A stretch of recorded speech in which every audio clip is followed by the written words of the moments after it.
Olá, boa tarde a todos que estão vendo o canal TI na Mochila.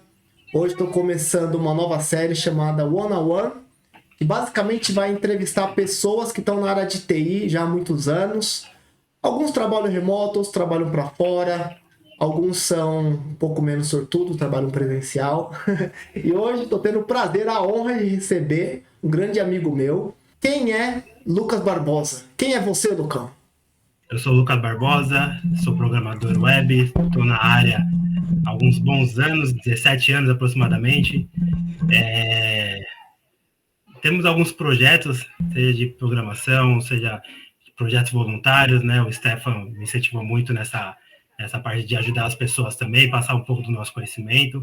Então, nós estamos há alguns anos participando de vários programas juntos, né? Estudos juntos, então vamos contribuir com um bate-papo bem legal aí para o programa. Não, show de bola.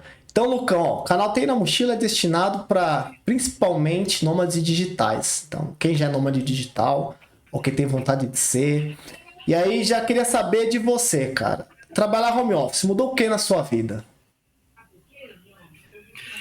Para mim mudou tudo para positivo. Todo o ganho que eu tive de qualidade de vida, tempo de qualidade, trocar as horas de trânsito por tempo de descanso, de estudo, de academia, de estar próximo da minha família, mudou tudo 100%. Isso não tem comparação. Não pretendo voltar para o modelo presencial. Isso é fato. Então, isso fez toda a diferença no meu estilo de vida. Ajudou bastante. E se a gente for sair do papel de programador, que eu costumo falar que programador é o peão de luxo, né? Mais que a gente possa trabalhar de casa, receber em dólar, ganhar bem, a gente recebe ordens, tá? Então, se fosse inverter, cara, você saiu do papel de peão, agora você tem a sua empresa. Você deixaria seus funcionários trabalhar home office? Sim ou não? E por quê? Por experiência, sim, nós sabemos que temos que ter métodos de validar as entregas, métodos de acompanhar o que as pessoas estão fazendo, como estão trabalhando. Então, nós sabemos que tem ferramentas para isso. Não vejo que querer controlar as pessoas, estar debaixo da asa ali, seja o jeito de controlar o que elas estão fazendo e entregando. Temos mecanismo para poder medir a produtividade das pessoas e saber o que elas estão entregando. Então, sim, eu deixaria. Sua produtividade aumentou com home office? Muito. Produtividade cresceu muito? Ou você tá falando isso porque algum colega seu pode ver isso e você não quer perder o home office? Não, de jeito nenhum. Eu posso falar de que aumentou muito a produtividade, porque nós temos mais tempo de descanso, nós temos mais tempo com a família, nós temos mais tempo de cuidar de nós, da nossa saúde mental, física, ir na academia, se alimentar melhor, nós temos condições de fazer muitas coisas melhores, e isso reflete no resultado do nosso dia a dia. Você chegar mais descansado para fazer as coisas, você consegue resolver essas coisas. Para mim, melhorou muito a produtividade. Não, saquei. Mas aí no seu trampo, hoje você trabalha na Unimed, né? Vamos pegar os trampos Exato. passados, porque falar do trampo atual pode te comprometer, né? Pode dar ruim. Então vai, nos trampos Normal. passados. Você já chegou a trabalhar home office antes da Unimed ou é a primeira experiência sua? Já trabalhei. Bom, eu comecei a trabalhar home office direto durante a pandemia. Já tive algumas experiências antes, coisa assim, de trabalhar em startup. Trabalhar em startup pequena por si só já tem vários desafios, né? É uma loucura animal. Você, o cara de negócio, o cara tem as ideias, o cara que tá pagando, é aquela coisa tudo muito louca. Então, aquele modelo de home office já era louco por si só. Mas no começo da pandemia, em outra empresa, eu já tive esse contato com o home office. Foi aquela opção que todo mundo tinha que ir para casa, você sair da empresa com o computador. Literalmente, era o monitor de um lado, o desk do outro, e ia para casa. Foi assim que a gente iniciou o home office. Mas isso era só fim de semana? Mas Vocês trabalhavam fim de semana ou era durante a semana também? Era não, foi no, home no office começo da pegadinha? pandemia. Não, foi o começo da pandemia. Era vai para casa para trabalhar para não parar a produção. E Não, aí fomos saquei. forçados ao home office. Antes disso, não tive essa experiência tão duradoura, não. E A, rolava a muito pandemia nos forçou microgestão? a isso. Ou, desculpa, falei em cima de você. Mas rolava muito Não, microgestão? Ou o pessoal já confiava, dava uma autonomia? Como foi esse primórdio do home office para você? Eu acho que no começo, pelo menos do contato que eu tive com os times que eu trabalhei, a produtividade continuou rolando de uma maneira ok, saudável. Às vezes a pessoa chegava mais tarde, acontecia de a pessoa acordar na hora da daily e não abre nem a câmera porque tá de pijama, coisa que acontece até hoje. Você, não tô com a câmera aberta, não sei o que e tal. Acabei de acordar, acordou faltando 5 minutos para reunião, acontece. Então, tem dia que você consegue aproveitar bem, tem dia que nem todo mundo aproveita tão bem, mas no geral, quando tá todo mundo produzindo bem, entregando bem, eu vejo que nem faz sentido ter a microgestão. Se alguém está entregando, se está entregando, cumprindo com os prazos, a pessoa se compromete com alguma coisa, entrega, eu acho que não tem nem a necessidade. Já quando isso não acontece, aí a gente abre motivos para querer ter uma microgestão, motivo para alguém ficar no pé. Isso acontece. Talvez você passe uma tarefa para alguém, tarefa de 2 dias, passou 2 semanas, e de repente, tô fazendo, tô isso, aquilo. Aí começa a querer abrir precedência para microgestão, sabe? Mas, no geral, pessoas maduras se adaptam bem e eu não vejo necessidade, a não ser que tenha um problema com gestão, que não tem confiança em ninguém, que não confia nas pessoas, não confia no time e por algum motivo quer fazer um controle diferente. Eu vejo mais isso hoje em dia. É isso que eu ia perguntar, cara. Se isso aí não é mais um problema da gestão, independente da entrega. Uma falta de maturidade. Olha, eu tô 3 anos trabalhando para fora, o negócio que eu vi é a diferença de maturidade, empresa brasileira, empresa americana no geral. Sempre tive um sentimento anti-americano, né? Sempre fui o cara que nunca gostou do tio Sam. Mas trabalhando lá 3 anos, você começa a ver porque algumas coisas lá dão certo e aqui não. Lá a autonomia é absurda. Então você tem uma tarefa para entregar na sexta-feira, o gerente não tá nem aí se você trabalhar na segunda, terça, quarta. É assim, chegar na sexta-feira, no horário combinado, vai estar pronta a tarefa? Beleza. No Brasil eu não via isso, cara. No Brasil eu via, tipo, parece um Big Brother, tá ligado? Software que vê quantas vezes você tá batendo no teclado, se o mouse está mexendo, coisas bizarras, assim, que independiam da sua entrega. Essa visão que eu tinha e que ficou mais clara ainda quando eu comecei a trabalhar de fora, né? Comecei a ver a diferença. Você também vê isso, cara? Você vê essa imaturidade das empresas, da cultura de gestão aqui no Brasil? Ou você não sente isso?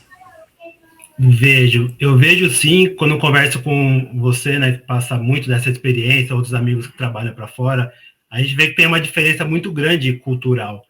E a gente falando sobre isso, se não me engano, a telemetria, que é todo esse controle de que horas que você está conectando, que horas que está, o tempo que você está ativo, isso tem sido muito comum nas empresas aqui do Brasil. E me abre até do ponto seguinte, a diferença não só cultural, como de mercado. Se for pensar assim, será que isso contribui em alguma coisa? Porque, no Brasil nós temos muitas leis trabalhistas, muitas questões burocráticas, questões de contrato de trabalho, que eu fico pensando, será que isso contribui de alguma forma para isso?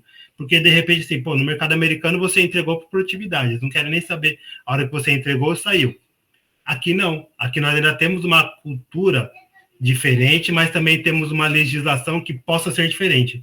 Então, não tinha pensado por esse lado ainda. Pode ser que isso faça algum sentido, mas se você, por exemplo, se você está entregando, está fazendo tudo bem, está dando certo, será que isso vai ser um complicômetro? A pessoa trabalhou 5 horas num dia que deveria ter trabalhado 8, mas ela entregou mais do que alguém que estava ali 8 horas, bateu o horário certinho e não entregou a mesma produtividade. Então, não sei o quanto é benéfico. Talvez seja mais por questão de proteção da empresa. É curioso você falar esse negócio da lei, porque o lugar que eu tive mais microgestão na minha vida foi no lugar que era PJ. Então, assim, tem a lei trabalhista, mas as empresas fazem de tudo para burlar. Se a lei trabalhista Sim. fosse o que atrapalha, então quando eles burlassem a lei, não deveria existir microgestão, não deveria existir todos esses problemas que a gente vê no dia a dia. Como eu falei, onde eu tive mais microgestão foi em uma empresa que era PJ. Dá vontade de falar o nome da empresa aqui. Entendi. Fica coçando a Vamos língua, né? vamos deixar nos bastidores aí. Sabemos de muitas empresas carimbadas no mercado Cara, aí. você curte muito home office, né? Aí eu tenho uma pergunta. Bastante. Um home office aqui no Manda. Brasil, ganhando bem, ou um presencial na gringa? Qualquer país que você mais queira ir pra fora. Ou você não tem vontade de ir pra fora? Eu tenho vontade de ir para fora por questão de ter essa experiência de, não digo passar o resto da minha vida em outro país, mas sim ter uma experiência cultural fora, ver meus filhos estudando numa escola fora, ter o contato com o mercado de trabalho fora, talvez trabalhar alguns anos, ganhar dinheiro e voltar, não sei. Que Mas país? Estados Unidos é um dos países que eu vejo como um possível destino. O primeiro país, pô, quando eu era mais novo, tinha só de fazer intercâmbio, foi a Irlanda. Na época era inclusive o país mais barato, que era a hype do momento, então foi um país que todo mundo olhava naquela época, lá para 2009, 2010. Mas hoje eu acho que um país bem estruturado, contando com o nosso mercado de trabalho hoje, eu entendo que os Estados Unidos tem caso tenha que trabalhar presencialmente, por exemplo, eu vejo que o mercado dos Estados Unidos tem uma boa abrangência. Nós temos bastante mercado lá de atuação. Então você trocaria o seu remoto hoje que você tá aí, de boa na lagoa, por um presencial, terra do Tio Sam. Por Pegaria experiência, busão, sim. trem lotado, tudo mais. Seria uma ocasião. Aceitaria Por pra essa estar na gringa. experiência, sim, exato. Exatamente. E Talvez aqui no sim. Brasil? Prefiro trabalhar daqui para gringa. Prefiro trabalhar daqui para Não, gringa claro, esse é o com o melhor mesmo cenário. conforto que eu tenho hoje. Esse é o melhor cenário. Mas aqui no Brasil, você aceitaria pegar um presencial, tipo num Google? Uma empresa dessas fudidona, Microsoft, Amazon, não sei qual empresa você pensa que é a melhor. Você aceitaria pegar um Sim. presencial nesses caras aí, esses peixes grandes? Pensei bastante sobre isso também. Provavelmente não. Falar, pô, vou ganhar muito mais dinheiro, vou ganhar o dobro do meu salário. É, hoje eu tenho algumas coisas que, para mim, na minha situação hoje, o dinheiro não compra. Essa situação de, pô, eu consigo acordar mais tarde, acompanhar minha filha, acordo ela para ir para a escola, o meu filho, eu consigo trocar ele, tomar um café junto, conversar, tal, ele vai na escolinha, acompanhar, vou buscar ele no final do dia, eu consigo deixar ele ir para academia, volto no meu horário de trabalho, já estou treinado, energizado, já cumpri minhas obrigações.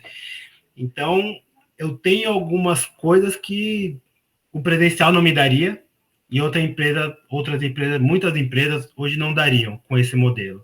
Então, provavelmente não. É muito difícil falar, poxa, fora que o seguinte, as crianças, nós como crianças pequenas hoje, os filhos estudam perto de casa, tem os amiguinhos, os amigos do condomínio, de repente tem que fazer uma mudança para estar mais perto da cidade, para de repente, ao invés de pegar 2 horas e meia, tá 30 minutos do trabalho, 1 hora, é uma mudança muito grande para a família. Então, seria muito difícil tomar essa decisão. Não, saquei, eu assino embaixo, cara. Acho que o presencial pra mim, eu agora tô desempregado, né? Então hoje eu Eita, aceitaria um presencial pela questão de que não tá pingando nada, né? Não é que nem o sim, cara lá do LinkedIn jovem tranquilão. O presencial, como é que ele fala? O presencial é um emprego temporário que você vai trabalhar até conseguir um home office. A gente falou aí de sim. trampo na gringa. E qual é a sua experiência com isso? Você já fez entrevista, já trabalhou na gringa? O que você tem a compartilhar aí com a gente em relação a isso? O mais próximo que eu tive de contato foi trabalhar em multinacionais, com contato com um time de suporte de fora, fazer algum atendimento, foi o máximo de contato que eu tive, mas fora isso, não, ainda não tive contato com um projeto direto trabalhando com um time de fora. É um dos desejos, sim. Esse ano eu investi bastante no inglês, bastante na comunicação, fiz algumas entrevistas para me avaliar, fazer alguns testes, ver como é que estava.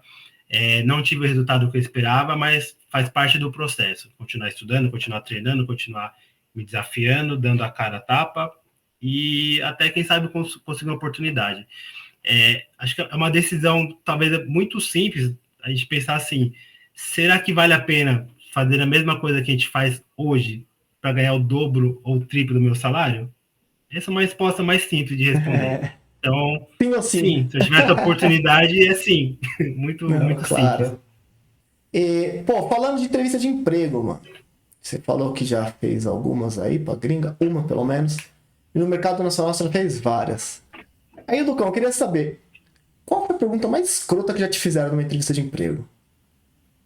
Ou uma que você falou, puta que pariu, isso tem nada a ver com o trabalho, cara. Por que estão me perguntando isso? Eu já fiz muitas entrevistas, mas, para falar a verdade, eu me lembro de muitos processos chatos, etapas chatas, no GUP, por exemplo, muitas coisas sem sentido. Para falar a verdade, uma pergunta que me desconcentra, assim, que eu não me recordo assim, de uma pergunta marcante, não. Talvez eu fiz bastante entrevista, mas não de alguma que eu me recorde desse ponto. Falo, poxa, aquela Olha, entrevista não já que você tive uma, ficou não. sem resposta, eu vou compartilhar a minha. Me perguntaram no processo seletivo lá quantas bolinhas de ping-pong cabia dentro de um ônibus. Você acredita, velho? Que Caramba! pergunta escrota, velho. Eu já me preparei para responder algumas pegadinhas, alguns trocadilhos, mas ainda não fui surpreendido por uma pergunta escrota. Não me Ah, lembro de essa ter foi a passado por pior isso de ainda, não. todas. E, Mas, ô, caramba, curioso. Lucão, o que você acha de ChatGPT, Gemini, todas as ferramentas, Copilot? Você usa bastante no seu dia a dia, não usa? Eu tenho usado bastante. Confesso que em muitos momentos uma pesquisa ali no ChatGPT traz várias respostas concisas e mais rápidas do que o Google. Está navegando vários links, várias coisas. Muita coisa tem uma resposta muito mais rápida. Coisa maluca, assim, de dar um código, falar, ó, como que eu melhoro esse código? Como que eu trago tal informação?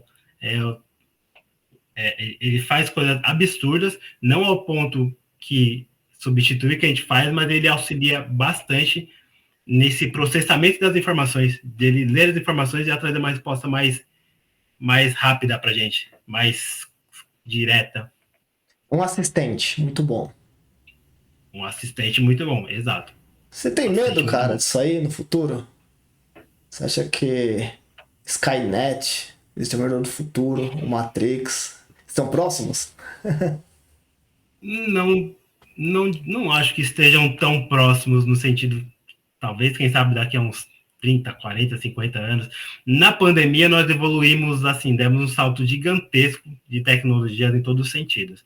Mas nesse ponto de muito do que nós vimos no filme da inteligência artificial, toda aquela sabedoria, eu vejo que ainda está uma coisa muito distante. Nós temos muitas informações soltas na internet que talvez elas conseguem pegar muitas dessas coisas, mas ainda precisa de um cérebro para comandar, falar, filtra essa informação, pega daqui, não olha aquilo. Acho que ainda vai depender muito de nós para filtrar essas informações que ela vai exibir. Eu não acho que ela tem um autogerenciamento. Elas, em geral. E você tem vontade de trabalhar com isso? Ir para essa área de machine learning, inteligência artificial, talvez até robótica? Pensa numa migração aí num médio e longo prazo? Hoje, não. Eu vejo que é importante, tudo que é uma tendência, é importante a gente saber, ter o um mínimo de contato, ter uma pequena experiência, para saber, como, em caso de uma movimentação de mercado, como que a gente pode se encaixar. Eu acho importante esse contato. Mas falar, hoje eu quero trabalhar com inteligência de dados, coletando os dados na internet, não tenho esse plano hoje. Não, saquei. Cara, o que eu vejo aqui no LinkedIn, eu sou uma pessoa que usa muito o LinkedIn, né? Tem muita gente que faz migração de área. Vem para a área de TI, ou seja, vai Sim. começar do zero absoluto. Às vezes tem uma bagagenzinha, mas no geral tá começando do zero. O que você recomenda? Quais seriam os seus três conselhos? Você, quase 2 décadas na área de TI, quem quer começar agora? Acho que conselho que eu diria para qualquer pessoa, é experimentar. Experimentar seria o quê? Vou conversar com algumas pessoas, vou fazer algumas pesquisas, converso com amigos, pedir dicas e tudo mais. Não só, pô, quero ser programador. O que é ser um programador? Como que é? Quais são os desafios? Como que é o dia a dia? Pegar uma experiência prática. O programador é isso, tal. Pô, deixa eu ver o que ele faz. Deixa eu ler aquele código. Ter ter o máximo de informações para falar assim, beleza, deixa eu brincar com isso daí. Primeiro conselho é você experimentar, né? Ser curioso, Exato. fuçar, correr atrás. Outros 2 conselhos que você daria para essa galera aí que tá migrando? Pros Juninho. Começaria com linguagens mais fáceis. Nós vemos muito E sobre existe isso? linguagens mais fáceis. Um JavaScript, por exemplo, nós conseguimos experimentar no navegador, fazendo algumas Tá, coisinhas nesse aqui, sabe? sentido, sim, sim. Então, pensa que Não talvez uma precisa de pessoa uma que nunca viu IDE, um nada, compilador, não tem uma parte de requisito, exato, né? Saquei. alguém que não tem zero contato, você vai ter que baixar o banco de dados X, vai ter que configurar tal, abrir porta e configurar, baixar IDE, não sei o que, componente. Cara, ali um JavaScript você consegue, sei lá, criou um arquivo lá, .js, escreveu e já deu um alert no navegador. Então, uma linguagem mais fácil, você tem um contato mais rápido com a lógica, com tudo da programação. Então, seria um desse modelo. E um Por exemplo, quando terceiro? nós começamos com PHP, era muito mais fácil. Então, PHP é uma linguagem, lá atrás, era uma linguagem muito mais fácil para começar. E um Então, terceiro é e isso. derradeiro conselho. Terceiro, publicar todos os estudos. Publicar todos os estudos. Fiz um projetinho, fiz tal coisa, aprendi tal coisa nova, cria lá, coloca no GitHub, mostra o que você está fazendo. Quando a gente está começando na área, a gente não tem crédito. Como que a gente vai vender a nossa ideia? Eu sou um júnior e quero trabalhar na sua empresa. E tem 20 ali, como que eu vou fazer? Como que eu vou me destacar? Então, nós temos que mostrar... Né? O portfólio, exatamente. Então, montar um portfólio, mesmo que de estudo, tu fala, estou estudando, estou me movimentando. A gente vê que é muito comum as pessoas publicarem os diplomas no LinkedIn, né? O diploma no LinkedIn, às vezes, não vai mostrar muita coisa. Você pode contratar lá um vídeo lá na Udemy, da Next, ter o diploma e não sabe programar. Então, você ter o código, mostrar a coisa que você fez, que você está desenvolvendo, é legal. E não só isso, no próprio GitHub, tem a consistência, que mostra lá todo o código que a gente está publicando, a nossa interação. Não adianta, há 6 meses eu fiz um projeto, depois de 6 meses eu fiz um check-in, depois de 6 meses eu fiz outro. Não, mostrar ali que eu estou fazendo, estou estudando, fazer uma divisão legal para mostrar que a gente é mão na massa, que o mercado precisa disso, gente que chega para resolver problemas, com pouca experiência, querendo aprender, mas que chega para resolver as coisas. Não, saquei. Concordo contigo nesses 3 pontos. E você acha que faculdade é útil ainda no mercado atual? Há uma tendência, grandes empresas, até Google, Apple, uma parte de empresas dessas grandes já nem estão mais exigindo isso, né? O que você acha? Eu entendo que, assim, a faculdade, ela pode ajudar bastante, ela não vai formar, na minha opinião, grandes profissionais, ela pode formar grandes pesquisadores. Talvez numa graduação você não vai ser o melhor programador, porque você vai ter uma base, normalmente a faculdade é muito pincelada, então você tem os conceitos, você tem as atividades complementares para você fazer por fora. Então, eu aprendi a programar mais nas atividades complementares, PHP, ASP, ter esse contato de fazer um crudezinho e tal, do que na aula em si. Depois você faz ali um semestre de C, um semestre de Java, você não sabe fazer um programa ainda. Porque depois que você foi ter contato com banco de dados, então, talvez a ordem que foi passado, no segundo ano eu estava ok, sabendo fazer alguma coisa, mas não muito estruturado. A atividade complementar é muito perto do que nós vemos hoje nos bootcamps. Então, bootcamps é hands-on, mão na massa, e você faz, e aqui é a tela, aqui é o back-end, aqui conecta com o banco, aqui faz brilhar, e você fez um negócio legal em alguns dias. Diferente de você ficar 2 anos na faculdade para conseguir fazer alguma coisa, né? De fato. Ou 4. A visão que eu tenho, então, a faculdade depende da expectativa. Superficial, é muito... Sim. Uma pincelada de cada tema. Eu lembro que cheguei a ver Java, C++, Pascal, mas sei lá, eu vi o Hello World de tudo. Como escrever uma frase, como criar uma variável, armazenar uma frase nessa variável e dar um print nela. Então eu aprendi a fazer isso em 3, talvez 4 linguagens, acho que Delphi também. Sim. Sim. Não me aprofundei nada. O que eu vou conseguir de trabalho com isso, né? Exato. O que eu vejo de diferencial da minha experiência no mercado, muitas grandes empresas, boas empresas, tem muitas certificações, conversando com pessoas, líderes e tal, falavam muito sobre o seguinte, a empresa tem que ter um efetivo X de profissionais graduados ou estudantes para ter uma certificação X. Então, muitas dão preferências para pessoas que têm faculdade por conta de uma ISO, por conta de uma certificação, por conta de alguma bonificação, talvez. É Mas, sério isso, na cara? minha experiência, necessariamente, sim. Na minha experiência, fala, pô, a faculdade me ajudou a conseguir um emprego? Talvez não necessariamente, mas talvez me ajudou a ser selecionado, a ter uma estrelinha a mais, talvez dos melhores processos. Tem lá 10 profissionais, filtrou 4, 2 ali, pô, um tem, outro não tem. Um critério de desempate, sim. Tem empresas que, assim, pô, só pode contratar a mais que tem graduação.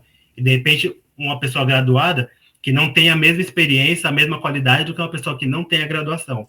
Mas por burocracia, talvez, por exigência do mercado, exigência de alguma coisa, teve que contratar aquela pessoa só por causa do diploma. De conteúdo, não. Falar, pô, aquela faculdade tem um conteúdo bom e... Não, por conteúdo não. Conteúdo a gente pesquisa na internet, não precisa nem pagar nada. Cara, agora, Lucão, tem uma pergunta que é bem de vida real, tá? Gambiarra rápida que resolve ou um design pattern, boas práticas complicado que demora mais e tem que ser testado várias vezes? Eu tenho um grande amigo que ele fala que padrão é diferente de podrão. Então, sempre que possível, nós temos que procurar seguir o padrão. A gente pode fazer uma coisa para resolver. Claro. Eu posso fazer uma coisa para resolver seguindo padrões de mercado e ser mais duradouro. Então, é tudo negociável. Tudo depende do top goela down. Tem coisa que você não tem tempo nem de negociar. Tipo, aí você fala, ó, eu posso fazer dessa forma. Um bug em produção é uma marreta. Eu posso te entregar uma coisa porca dessa forma, nesse prazo, só que o problema vai ser esse. Eu posso fazer dessa forma, que vai ser melhor, mais estruturado, só que o prazo é esse. Aí você deixa na mão de quem escolhe um negócio porco, que pode gerar problemas, ou um negócio que vai levar mais tempo, só que vai ser mais duradouro, mais seguro para a empresa. Então, é tudo questão de negociar. Para os meus projetos pessoais, para minhas questões, eu não negocio. Eu vou fazer da melhor forma possível. Outras pessoas dependem para fazer fala, pô, vai fazer em 2 semanas, que de repente faria em 2 dias. Então, deixa para alguém escolher. Eu dou as opções. Eu nunca trabalhei contigo, Lucão. Embora a gente se conheça há muito tempo. Você é chatão fazendo code review, cara? Você é aquele cara que busca pelo em ovo? Que no JavaScript, quando o cara bota 2 iguais, você faz um comentário, tem que ser 3 iguais, tem que validar valor e tipo. Não chego a ser chatão nesse sentido, só que eu sou chatão quando eu vejo coisa que talvez na hora para mim não faz sentido. Por exemplo, cara, sei lá, eu tive problemas, inclusive, no sentido assim, pô, tinha um método funcionando, tava tudo bonitinho e tal, e sei lá, um método mais estruturado e mudou completamente, tipo, por exemplo, trocou um select in por, sei lá, vários ifs, sabe? Coisa que eu bati o olho e foi bizarro, mas tipo assim, por que mudou essa forma? Por que mexeu? E tipo, não, porque deu um problema X, não sei o que, na importação da DLL, mas, cara, será que essa é a melhor forma? Quando eu vejo uma coisa que talvez seja sem sentido, sem embasamento, eu sou mais chato.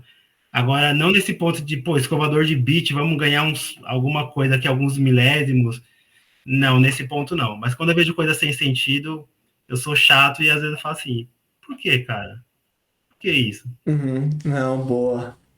Acho que isso era tudo que eu tinha para conversar com você aqui no meu script, né? Agora eu queria chegar na parte de perguntas aleatórias. Você é um grande amante do futebol, né? Você curte demais futebol. Sim, gosto bastante. Romário ou Ronaldo? E por quê? Ronaldo foi o nosso cara das Copas. Falando de bom, números, foi o cara que eu mais vi jogar. Ele foi o melhor jogador que você viu? Acha que bateu Messi, Zidane e outros monstros aí? Não. Com a nossa camisa da seleção, foi o melhor que eu vi jogar. Que eu pude acompanhar por mais tempo. Pô, aquela Copa de 2002, cara, foi coisa absurda. Palmeiras foi campeão mundial em 51? Sim, tá tudo registrado. Nosso título está lá, inclusive na nossa sala de troféus. É super destaque. Você sabia que teve 7 times que ganharam a Copa Rio, né? Exato. Cada um com suas regras, com seus critérios. Vai ser um papo longo. Só um Mas deles temos lá o lá foi nosso campeão título. mundial, né? Sim, sim, com certeza. Porque naqueles termos era aquela forma. Se mudaram depois, cara, se mudou para João Avelange, prêmio A, prêmio B, prêmio C, aí é outra conversa. Não, beleza. E, cara, chegamos ao fim. Você quer deixar algum recado aí? Passar seu contato, de É, repente, redes sociais. boa, Enfim. pode me procurar no LinkedIn, como Lucas Barbosa, É, inclusive na URL, /, Lucas Barbosa, é bem tranquilo de me achar. coloco na descrição do vídeo. Boa, pode colocar assim. Estou sempre ajudando as pessoas que de repente tem alguma dúvida, algumas dicas para entrar na área. Às vezes o pessoal está com alguma dúvida, me manda mensagem, estou sempre à disposição, na disponibilidade de tempo. E a dica é essa, para quem quer entrar na área mesmo, vale a pena, é um mercado muito promissor, temos demanda, é um mercado que demanda de bons profissionais, então tem espaço para muita gente boa entrar. Então vale a pena, recomendo para todo mundo. Beleza, Lucão. Muito obrigado aí pela sua Beleza? participação. Um Valeu, abraço. Até mais. maravilha. Valeu, obrigadão. Tchau, tchau.